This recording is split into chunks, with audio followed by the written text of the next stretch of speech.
టీఎస్ఎంఏ type 1 కదా పాపలో చెప్తుంది. అసలు ఈ పాపలో ఎలాంటి లక్షణాలు కనిపించాయి? వాళ్ళకి ఎందుకు డౌట్ వచ్చింది? అంటే మామూలుగా పుట్టగానే ఏం కనపడవు.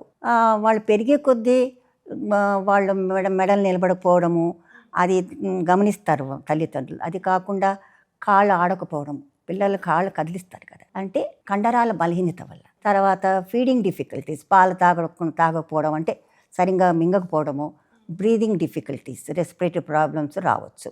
ఈ పాపలో కదలిక లేదని గమనించరు. Okay okay. అలా వాళ్ళు ఎందుకంటే 3 నెలలు అయిపోయాక 6 నెలలు మెడలు నిలబెట్టడం అదంతా లేదు ఈ పాపలో. అప్పుడు వాళ్ళు తీసుకెళ్తే డాక్టర్ దగ్గర లేవు. మైల్ స్టోన్స్ డిలే, అంటే ఫిజికల్ మైల్ స్టోన్స్ అంటారు. మెంటల్గా బాగానే ఉంటారు వాళ్ళు, ఫిజికల్ మైల్ స్టోన్స్ డిలే ఉంటుంది. ఎందుకంటే కండరాలు క్షీణించిపోతాయి. తర్వాత అన్ని కాంప్లికేషన్స్ రావచ్చు. ఇప్పుడు ఈ ఫీడింగ్ డిఫికల్టీస్, రెస్పిరేటరీ ప్రాబ్లమ్స్, అలా 2 ఏళ్ల కన్నా ఎక్కువగా వాళ్ళు ఉండలేరు, బతకలేరు అన్నమాట.